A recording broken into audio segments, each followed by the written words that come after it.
وليه والصلاة والسلام على نبيه اللهم لك الحمد كما أنت أهله فصل على محمد كما أنت أهله وافعل بنا ما أنت أهله فإنك أنت أهل التقوى وأهل المغفرة اللهم صل على محمد عبدك ورسولك وصل على المؤمنين والمؤمنات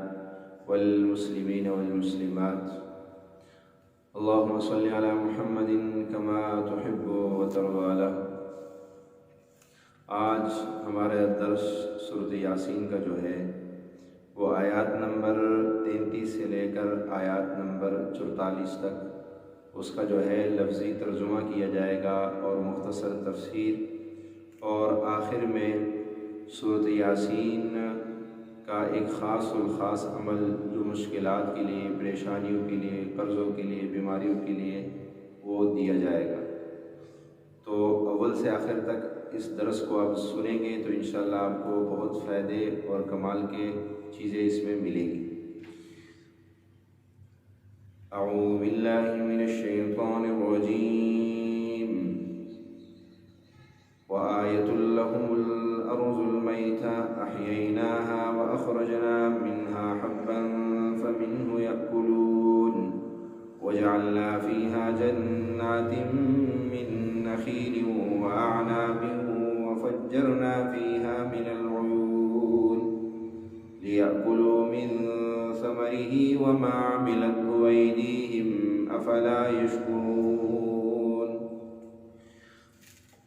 کل کے سبق میں ہم نے پڑھا تھا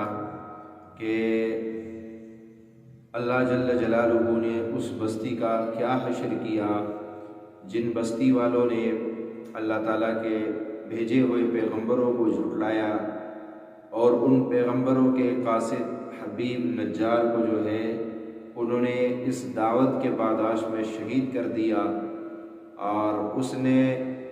جو ہے جب اللہ تعالیٰ نے اس کو جنت میں داخل کیا تو جنت میں بھی جا کر اس نے یہ جو ہے آرزو کی کہ کاش میری قوم کو پتہ چل جائے کہ اللہ تعالیٰ نے میرا کتنا اکرام کیا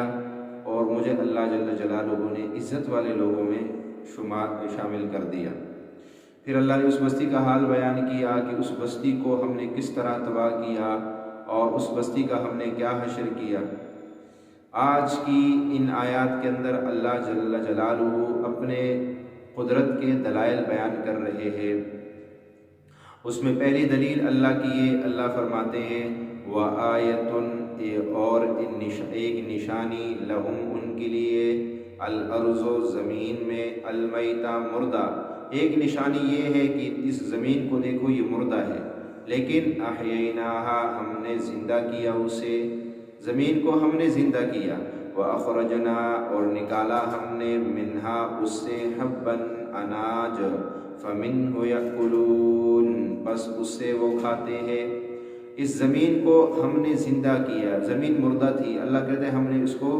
زندہ کیا، اور زندہ کرنے کے بعد پھر اس زمین سے ہم نے مختلف قسم کے اناج اور مختلف قسم کے پھل اور میوے اس زمین سے نکالے اور اس سے یہ لوگ کھاتے ہیں۔ اب اس سے قیامت کا ثبوت بھی ہو رہا ہے کہ جو رب مردہ زمین کو زندہ کر کے اس میں سے جو ہے اناج اور قسم قسم کے غلے وہ پیدا کر سکتا ہے، تو کیا تمہیں مرنے کے بعد وہ تمہیں دوبارہ زندہ نہیں کر سکتا؟ کہ تم کہتے ہو کہ مرنے کے بعد کوئی زندگی نہیں ہے، کوئی قیامت برپا نہیں ہوگی، یہ تو ویسی باتیں ہیں۔ تو فرمایا جو رب مردہ زمین کو زندہ کر کے اس میں سے اناج نکلوا سکتا ہے تو کل قیامت کے دن اس کو جو ہے تمہارے زندہ کرنا کوئی مشکل نہیں ہے، اور قیامت کا برپا کرنا اس کے لیے کوئی مشکل نہیں ہے۔ وَجَعَلْنَا فِيهَا جَنَّاتٍ، وَجَعَلْنَا اور بنائے ہم نے فِيهَا اس میں جنات باغات، من نخیل کھجور سے، وعناب اور انگور، وفجرنا اور جاری کیے ہم نے فِيهَا من العیون اس میں چشمے، لِيَأْكُلُوا تاکہ وہ کھائے، من یہ اتنا نظام ہم نے کیوں چلایا کہ زمین کے اندر ہم نے باغات بنائے اور پھر اس میں کھجور پیدا کر دی، اس میں انگور کے باغات پیدا کر دیے اور اس میں بہت سارے اور بھی پھل اور میوے جو ہے وہ پیدا کیے۔ کیوں؟ لیاکلوا اس لیے تاکہ وہ کھائے من ثمری اس کے پھلوں سے، من ثمری ہی اس کے پھلوں سے، وما عملتہ وما اور نہیں عملتہ بنایا اسے ایدیہم ان کے ہاتھوں نے، افلا یشکرون تو کیا وہ شکر نہ کریں گے۔ زمین کے اندر تم کیا کر سکتے ہو؟ ہلی چلا لو گے، دانہ ڈال لو گے، لیکن اس دانے کو زمین سے نکالتا کون ہے؟ اس کے اندر پودا کون لگاتا ہے؟ پھر اس کو مختلف میووں کی شکل کون دیتا ہے؟ اور اس کے اندر میوے کون پیدا کرتا ہے؟ پھر ان میووں کے اندر مٹھاس کون ڈالتا ہے؟ اور پھر اگر پانی نہ ہو وہاں بارش کا نظام کون چلاتا ہے؟ یہ سارا کچھ وما عملت ہو تم نہیں کر سکتے۔ نہریں نہیں کھدوا سکتے ہو تم، اس میں پانی زمین سے نہیں نکال سکتے ہو، بارشیں نہیں برسا سکتے ہو۔ کسی کھجور کے اندر اگر تمہیں مٹھاس ڈالنے کا کہا جائے تو تم ایک کھجور میں جو ہے وہ مٹھاس نہیں ڈال سکتے ہو۔ اللہ باغات کے باغات لگاتا ہے اور ان تمام باغات کے اندر جتنے کھجور ہوتے ہیں سب کے اندر مٹھاس کو وہ ذات ڈال دیتا ہے۔ اسی طرح کوئی بھی فروٹ لے لے، کوئی ہر پھل کا ذائقہ الگ ہے، ہر پھل کے اندر اللہ تعالیٰ نے مختلف رنگ ڈال دیے، مختلف ذائقے ڈال دیے۔ تو یہ تم کر سکتے ہو؟ انسانوں کبھی بھی نہیں کر سکتے۔ انسان کو اگر کہا جائے کہ اس سال صرف مالٹے کا رنگ تو نے جو ہے وہ دینا ہے تو میرے خیال میں وہ نہیں دے، کبھی کوئی انسان عاجز، سب عاجز آ جائیں گے، وہ یہ کام کر ہی نہیں سکتے۔ تو اتنا بڑا قدرتوں کا مالک، اتنا بڑا قدرتوں کا مالک جو ہے وہ اپنے قدرتیں بیان کر رہے ہیں، اور پھر بھی تم ہے اس کے در پہ سجدہ کرنے کو تیار نہیں ہو، پھر بھی تم اس کو ماننے کے لیے تیار نہیں ہو۔ تو فرمایا افلا یشکرون کیا شکر نہیں کرتے ہو؟ پھر بھی تم جو ہے ناشکرے بنتے جا رہے ہو اور اس کے مقابلے میں نافرمانی بھی اتر آئے ہو۔ سبحان الذی، اب ایک اور قدرت کو جو ہے بیان کیا جا رہا ہے، اپنی قدرت کی ایک اور نشانی اللہ بیان کر رہا ہے سبحان سے۔ فرمایا سبحان الذی، پاک ہے وہ ذات جس نے خلق الازواج پیدا کیے جوڑے، کلھا مما تنبت الارض ہر چیز سے، کلھا ہر چیز، مما تنبت الارض اس سے جو اگاتی ہے زمین، ومن انفسہم اور ان کی جانوں سے، ومما لا یعلمون اور اس سے جو وہ نہیں جانتے۔ اللہ تعالیٰ نے دنیا میں جتنا بھی نظام جو ہے مخلوق کا چلایا ہے تو سب کو جوڑے جوڑے پیدا کیا، یہاں تک کہ جو نباتات والے وہ بھی کہتے ہیں کہ پودوں کے بھی آپس میں جوڑے ہوتے ہیں، سب جو ہے وہ جوڑ جوڑ پیدا ہوئے ہیں، نر اور مادہ ہر مخلوق کے اندر اللہ نے، درختوں میں بھی نر اور مادہ ہے، پودوں میں بھی نر اور مادہ ہے۔ سائنس بھی اس بات کو ثابت کرتی ہے کہ پودوں کے اندر بھی جو ہے نر اور مادہ پائے جاتے ہیں۔ اور وَمِنْ أَنفُسِهِمْ، اور فرمایا کہ تمہارے جانوں میں بھی اللہ نے مرد اور عورت کو پیدا کر دیا۔ اسی طرح ہر چیز میں اللہ تعالیٰ نے جو ہے وہ نر اور مادہ پیدا کیے ہیں۔ وَمِمَّا لَا يَعْلَمُونَ اور وہ جو تم نہیں جانتے ہو، پہاڑوں میں، جنگلات میں، دریاؤں میں کتنی اللہ کی ایسی مخلوق ہے، کتنے ایسی چیزیں ہیں جو جوڑا جوڑا پیدا ہوئی ہے لیکن تم ان کو نہیں جانتے ہو۔ یہ جو ہے مسلم شریف کی روایت میں کھجور کے متعلق جو ہے مسلم شریف کے اندر جو روایت آئی ہے کہ آپ صلی اللہ علیہ وسلم جب مدینہ تشریف لائے تو آپ نے دیکھا کہ وہاں کے لوگ جو ہے وہ قلمیں جو ہے اس کے اندر یعنی کھجوروں کے شاخوں میں لگاتے ہیں، اور آپ نے پوچھا یہ کیا ہے؟ انہوں نے کہا ہم نے انصار مدینہ کو دیکھا کہ وہ جو ہے نر، جو کھجور کا نر ہے اس کا بورا لے کر مادہ کھجور کے اوپر ڈالتے ہیں، اس سے پھل جو ہے بہت اچھا آ جاتا ہے۔ اللہ کے نبی صلی اللہ علیہ وسلم نے فرمایا چھوڑو اس کام کو، یہ تم کس کام میں لگے؟ رزق جو اللہ نے تمہارے مقدر میں لکھا ہے وہ تمہیں ملے گا، تو لہٰذا اس کام کو چھوڑ دو۔ اب صحابہ نے جو کرتے تھے وہ انہوں نے کام چھوڑ دیا، اللہ کے نبی نے منع کر دیا، تو اس سال جو ہے کھجور کا جو پھل تھا وہ بہت کم پیدا ہوا۔ جیسے پہلے کسی کا 15-20 من پیدا ہوتا تھا تو اس سال 2-3 من اتنا پیدا ہو گیا۔ تو انہوں نے جو ہے اللہ کے نبی صلی اللہ علیہ وسلم سے عرض کیا کہ یا رسول اللہ صلی اللہ علیہ وسلم ہم نے جو ہے اس سال وہ کام نہیں کیا، تو یعنی جو پہلے ہم کرتے تھے کہ نر کھجوروں کا مادہ بورا لے کے وہ جو ہے مادہ کھجوروں کے اوپر ڈالتے تھے درختوں پہ، تو اس سے پھل بہت اچھا نکلتا تھا، آپ نے منع کر دیا، تو اس دفعہ ہمارا پھل جو ہے وہ بہت کم پیدا ہوا ہے۔ تو اللہ کے نبی صلی اللہ علیہ وسلم نے فرمایا انما انا بشر، فرمایا کہ میں بھی جو ہے میں بشر ہوں، اور اخطئ و اصیب، کہ میں خطا بھی کر سکتا ہوں اور ٹھیک بھی لیکن آپ نے فرمایا اذا امرتکم بشیء من دینکم فخذوہ، کہ جب میں تمہیں کسی دین کے بارے میں کسی کام کا حکم دوں تو فوراً اس کو لے لیا کرو، اس میں شک شبے میں نہ پیدا ہو پتہ نہیں یہ ٹھیک ہوگا کہ نہیں۔ اللہ کے نبی صلی اللہ علیہ وسلم جو فرماتے ہیں وما ينطق عن الهوى، اللہ کے نبی صلی اللہ علیہ وسلم اپنے خواہش کا بول بھی نہیں بولتے، وہ جو کہتے ہیں اللہ کا حکم وہی ہوتا ہے، وہی ہوتی ہے جو نبی پاک صلی اللہ علیہ وسلم نے زبان مبارک سے ادا کر دیا۔ تو لہٰذا فرمایا انتم اعلم بامور دنیاکم، تم جو ہے دنیا کے امور کو زیادہ جانتے ہو، اس لیے دنیا کے معاملات میں جیسے تم چلتے ہو ویسے چلو، لیکن دنیا کے معاملات کو جو ہے وہ یہ دیکھنا ہے کہ آیا کوئی شریعت کے خلاف تو نہیں جا رہا ہو۔ شریعت میں حرام اور حلال کا بڑا خیال رکھنا پڑتا ہے۔ تو اللہ وہ جو ہے وہ نر اور مادہ کھجوروں کا آپس میں ملاپ کیا کرتے تھے، اس سے جو ہے کھجور بہت زیادہ پیدا ہو جاتے تھے۔ تو اللہ تعالیٰ نے ہر چیز میں جو ہے ہر مخلوق کے اندر جوڑے پیدا کیے ہیں۔ اگر ایک اور نشانی اللہ بیان فرما رہے ہیں وَآیَةٌ لَهُمُ اللَّیْلُ، اور ایک نشانی ہے وہ کیا ہے کہ نسل رات کی ایک نشانی، وَآیَةٌ لَهُمْ، اور ایک نشانی ہے لَهُمُ اللَّیْلُ نَسْلَخُ مِنْهُ النَّهَارَ فَإِذَا هُمْ مُظْلِمُونَ، وہ کیا ہے کہ رات ہم کھینچتے ہیں، نسلخ کہتے ہیں بکری سے کھال کو کھینچنا، تو اللہ فرماتے ہیں ہم کھینچتے ہیں منہ اس سے النہارا دن، فَإِذَا هُمْ مُظْلِمُونَ، تو اچانک وہ اندھیرے میں رہ جاتے ہیں۔ اللہ تعالیٰ جب دن کو لانا چاہتا ہے تو رات کو کھینچ لیتے ہیں، یعنی رات کی چادر اٹھا لیتے ہیں، رات کی کھال اتار کے تو نیچے دن آ جاتا ہے، اور جب اللہ تعالیٰ رات کو لانا چاہتے ہیں تو دن کی کھال کو اتارتے ہیں تو نیچے رات آ جاتی ہے۔ تو دن اور رات کا لانا اس نظام کو کون چلا رہا ہے؟ اللہ ہی چلا رہا ہے۔ کسی دنیا کی کسی طاقت کوئی جو ہے وہ یہ کام نہیں کر سکتا ہے کہ دن کو رات میں بدل دے یا رات کو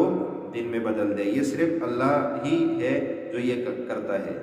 اور آگے فرمایا والشمس تجری لمستقر لها، والشمس اور سورج تجری چلتا رہتا ہے لمستقر لها، اپنے مقرر ٹھکانے پہ، اور ذالک تقدیر العزیز العلیم، یہ نظام جو ہے العزیز غالب العلیم جاننے والا۔ تو فرمایا کہ ذالک تقدیر العزیز العلیم، کہ یہ جو ہے اندازہ باندھا ہوا ہے اس خدا نے جو زبردست علم والا ہے، جو زبردست علم والا ہے۔ والقمر قدرناہ، والقمر اور چاند قدرناہ ہم نے مقرر کیے اس کو منازل منزلے، حتیٰ یہاں تک کہ عاد ہو جاتا ہے کالعرجون کھجور کی شاخ کی طرح، القدیم پرانی، للشمس نہ سورج، ینبغی لہا نہ سورج کے لیے یہ مناسب ہے، ینبغی لہا نہ سورج کی یہ مجال ہے، ان تدرک القمر کہ چاند کو جا پکڑے، ولا اللیل سابق النہار اور نہ رات دن سے پہلے آ سکتی ہے، وکل فی فلک یسبحون اور دونوں ایک دائرے میں تیر رہے ہیں۔ تو سورج اور چاند حرکت کرتا ہے کہ نہیں؟ قرآن کہتا ہے کہ سورج اور چاند حرکت میں ہے، چل رہے ہیں۔ سائنسدانوں کے دو طبقے یہاں پہ ہیں، کچھ جو ہے وہ کہتے ہیں کہ سورج اور چاند حرکت میں ہے، وہ تو بالکل صحیح کہتے ہیں، اور کچھ سائنسدان کہتے ہیں کہ سورج اور چاند جو ہے وہ حرکت نہیں کرتے بلکہ وہ ساکن ہے اور زمین گھومتی ہے۔ تو یہ ان کا جو ہے یہ بالکل غلط معلومات ہے، کیونکہ قرآن نے جو کہہ دی وہ اٹل فیصلہ ہے، اللہ نے جو کہہ دی ہے، اللہ کے حبیب صلی اللہ علیہ وسلم نے جو کہہ دی، قرآن کہہ رہا ہے کہ والشمس تجری لمستقر لها اور والقمر قدرناہ منازل، اور فرمایا کہ چاند کے ہم نے منزلیں مقرر کی، تقریباً 28 منزلیں جو ہے اللہ تعالیٰ نے چاند کی مقرر کی ہے۔ اگر 29 کا چاند ہوتا ہے تو ایک منزل غائب ہو جاتی ہے، ورنہ 28 منزلیں اللہ تعالیٰ نے جو ہے وہ چاند کی مقرر کی ہے۔ اور جو ستارے ہیں ان میں بھی سارے ستارے نہیں حرکت میں، کچھ ستارے جیسے زحل، مشتری، عطارد، زہرہ، یہ 4 ستارے ایسے ہیں جو حرکت میں، کبھی مشرق سے مغرب، مغرب سے مشرق، تو یہ ان کی سپیڈ اتنی تیز ہوتی ہے کہ اللہ کی پناہ۔ جیسے کچھ سال پہلے سائنسدانوں نے یہ بات کہی تھی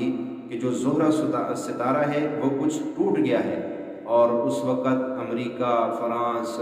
یہ جو ہے یہ بڑے برطانیہ، ان لوگوں کی نیندیں حرام ہو گئی تھی، یہ پریشان ہو گئے تھے کہ زہرہ ٹوٹ گیا اور پتہ نہیں کہاں گرے گا اور کتنی تباہی مچائے گا، لیکن اللہ تعالیٰ نے اپنے فضل سے اس کو ہواؤں میں کہیں گم کر دیا۔ تو ستارے بھی، کچھ ستارے ایسے ہیں جو حرکت میں ہیں، اور سورج اور چاند تو مسلسل حرکت میں ہے۔ تو وہ ذات جس نے سورج کو پیدا کیا اور چاند کو پیدا کیا، اور وہ بھی اس کے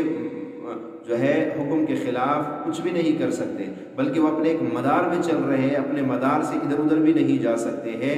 اور جو ہے چاند بھی وہ اپنے مدار میں چل رہا ہے۔ تو اتنا بڑا سورج، اتنا بڑا چاند، اللہ تعالیٰ نے ان کو جو اختیارات دیے ہیں وہ بھی اس اختیار میں اللہ کے پابند ہے، اور اللہ نے انسان کو جو اختیارات دیے، اپنے مرضی سے اٹھتا ہے، اپنے مرضی سے بیٹھ جاتا ہے، اپنے مرضی سے چلا جاتا ہے، اپنے مرضی سے آ جاتا ہے۔ تو انسان پھر بھی جو سورج، اس کے جو اختیارات ہیں وہ محدود ہیں، اور انسان کے پاس جو اختیارات ہیں وہ بہت زیادہ ہے سورج کے مقابلے میں، لیکن پھر بھی انسان کو کیا ہو گیا کہ کبھی سورج کو سجدہ کر رہے اور کبھی چاند کو سجدہ کرتا ہے۔ تو اس کو دیکھیں، اس کے اختیارات سورج اور چاند سے زیادہ تھے، لیکن یہ پھر کبھی سورج کے آگے سجدے میں ہے، کبھی چاند کو۔ سورج اور چاند کو چھوڑو، سورج اور چاند کے بنانے والے جو رب ہے اس کے آگے سجدے میں گر جاؤ اور اس کے آگے سجدہ کرو۔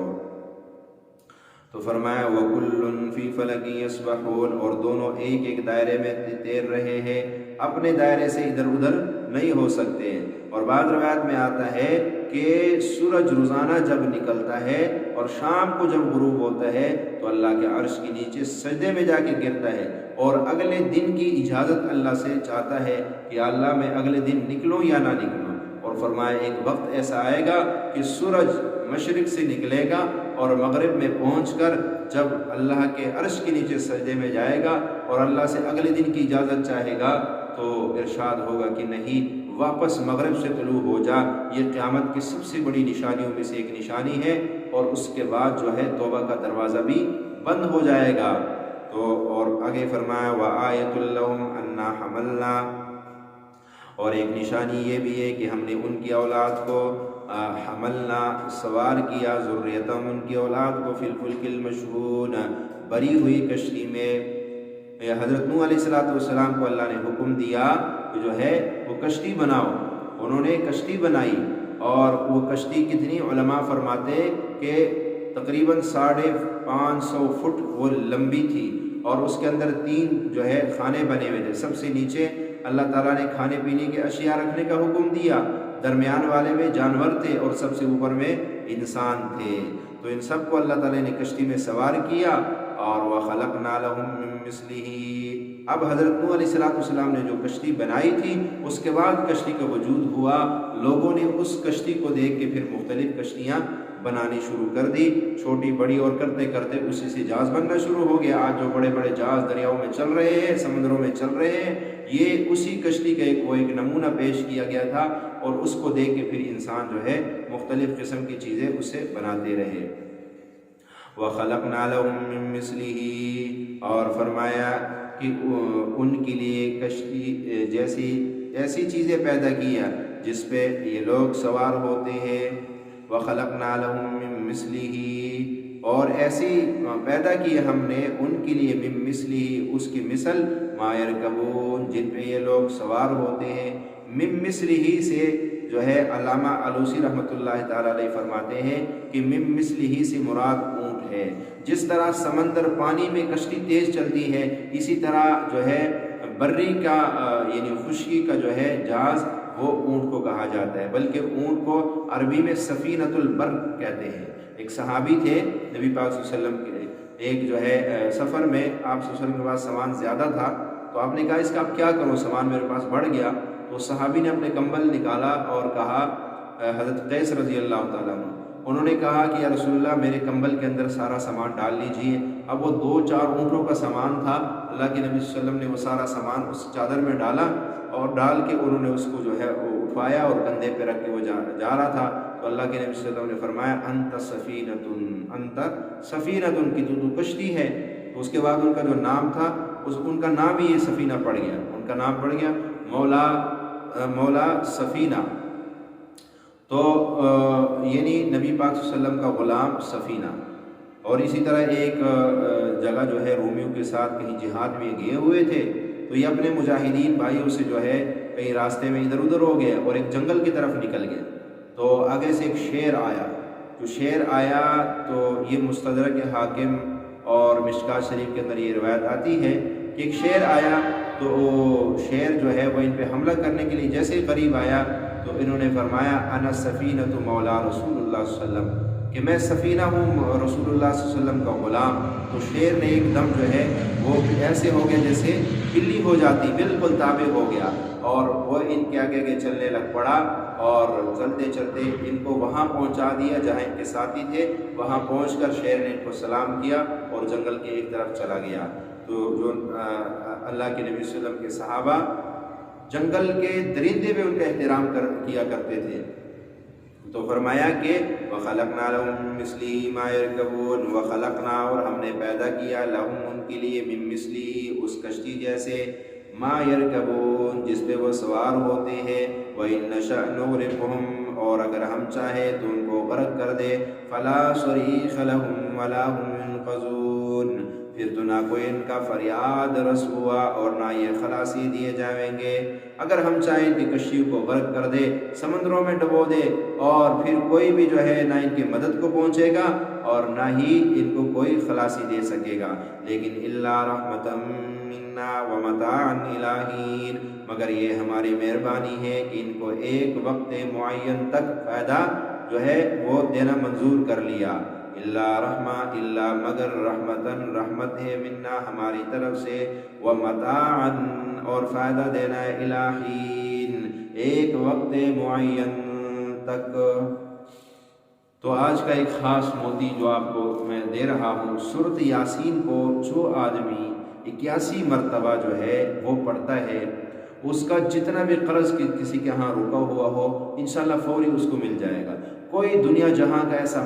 مسئلہ آپ کا اٹکا ہوا ہے وہ حل نہیں ہو رہا ہے، آپ بیٹھ کے، خود گھر والے بیٹھ کے، چند افراد بیٹھ کے سورۃ یاسین کو 81 مرتبہ پڑھ لیں گے، آپ کا جو بھی مسئلہ ہوگا حل ہو جائے گا۔ میرے مرشد حضرت شیخ الوظائف حکیم طارق محمود چغتائی صاحب دامت برکاتہم العالیہ کے پاس ایک شخص آیا، وہ وہاں پہ احمد پور شرقیہ میں، وہ کہنے لگے کہ میرے کسی آدمی نے کوئی 2-2.5 کروڑ روپے دینے ہیں اور کئی عرصے سے کوششیں کر رہا ہوں، وہ دے نہیں رہے، اور یہاں اب تو وہ کہتے ہیں جس کو مرضی بلا لے میں تجھے نہیں دوں گا۔ تو حضرت نے فرمایا یہ درخت کے نیچے بیٹھ جاؤ، سامنے ایک درخت تھا، سورۃ یاسین 81 دفعہ پڑھو، مسئلہ آپ کا حل ہو جائے گا۔ وہ کہتے ہیں میں بیٹھ کے میں سورۃ یاسین پڑھنا شروع ہو گیا، پڑھتے پڑھتے پڑھتے جب میں 81 دفعہ کے قریب پہنچنے والا تھا تو اس بندے کے فون آنا شروع ہو، لیکن میں نے فون نہیں اٹھائے۔ بہرحال 81 مرتبہ میں نے سورۃ یاسین پوری کی، تقریباً 5-5.5 گھنٹے فرمایا میرے لگ گئے اس پہ۔ اس کے بعد جب اس کا فون اٹھایا تو وہ کہنے لگا یار آپ کی رقم تیار ہے، فلاں دن آ کے نا اپنے پیسے لے جانا مجھ سے۔ تو یہ بہت پرتاثیر عمل ہے، جو بندہ نیا گھر بنا رہا ہو اور ایک اینٹ پہ جو ہے 81 مرتبہ سورۃ یاسین پڑھ کے نا اس کی بنیادوں میں رکھ لے، ہمیشہ اس گھر میں عافیت، برکت، خیر ہی خیر رہتی ہے۔ تو اس لیے، اور جو بندہ کسی نئی دکان بنا لے یا کسی نئے گھر میں شفٹ ہو جائے تو وہاں کے خیر و برکت کے لیے بھی اگر 81 مرتبہ وہاں پر جانے سے، شفٹ ہونے سے پہلے وہاں 81 مرتبہ جو ہے سورۃ یاسین پڑھوا لی جائے تو اس کے برکت سے وہاں کی جو بھی بے برکتیاں ہوتی ہیں، نقصان، اس سے انسان بچا رہتا ہے اور ہمیشہ وہ جگہ اس کے لیے خوشیوں کا اور امن کا گہوارہ بن جاتا ہے۔ آج کی بات درس میں جو کچھ عرض کیا گیا، اللہ اس پہ ہمیں عمل کرنے کی توفیق عطا فرمائے۔ وآخر دعوانا الحمدللہ رب العالمین، الصلاۃ والسلام علی سید الانبیاء والمرسلین۔ ربنا ظلمنا انفسنا وان لم تغفر لنا وترحمنا لنكونن من الخاسرین۔ ربنا تقبل منا انك انت السميع العليم وتب علينا انك انت التواب الرحيم، وصلى الله على النبي الكريم وآله واصحابه اجمعين برحمتك يا